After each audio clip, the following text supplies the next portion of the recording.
Aceh menuju Tangsi. Lebih kurang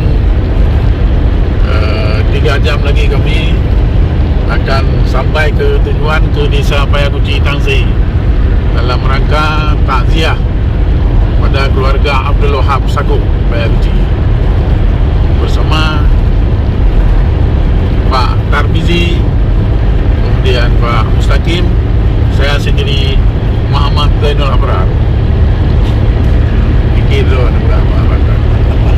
alhamdulillah ni pemandangan Gunung Selawah dari Banda Aceh ni. Kita sebelah kiri kita Gunung Selawah, indah sekali panorama alamnya.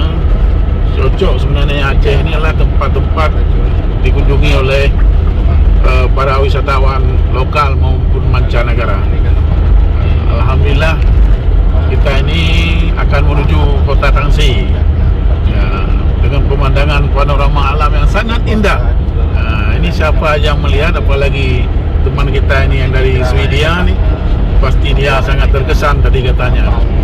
Katanya sangat terkesan kalau melihat pemandangan alam di Aceh. Cuma belum tertata sepenuhnya menurut beliau tadi. Alhamdulillah. Ini saudara-saudara Lun Udang Aceh. Ya, nekalan pemandangan Nenggro di Kipalaga. Nyuka diakui oleh awak dari luar. Kamu berada di atas tol Sib Aceh dari Banda Aceh menuju Sigli. Alhamdulillah. Di sebelah kiri kanan ada pohon pisang kita lihat. Kemudian yang sudah ranum pisangnya juga ada kelihatan tadi. Sebelah kiri kanan ada sawah di kanannya. Memang indah sekali negeri ini, ciptaan Allah Subhanahu Wa Taala. Mungkin demikian.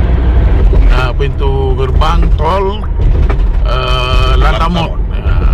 Kita keluar karena jalan tolnya belum sampai ke Sigli, baru sampai di daerah Lantamot. Mungkin tahun depan mungkin kita sudah bisa menikmati perjalanan tol Sigli Banda Aceh. Aduh, dah 40 je. Alhamdulillah setelah kita keluar tol. Tadi bermasalah sedikit karena kartu tolnya kita tadi sudah habis pulsa. Ini keluar pintu tol menuju Lantamot, pintu Lantamot. Dari sana nanti kita ke kanan menuju Sigli. Ya, menuju Sigli. Ya, alhamdulillah. Kalau kiri Allah mudahkan tol ini. Inilah yang sudah dinikmati oleh rakyat Aceh dari program pemerintah pusat. Ini keluar pintu tol ini. Kalau jalan masih lumayan bagus juga walaupun di luar tol kosong. Kita lihat di ada iklan. Apa ini? Buka Google Map itu.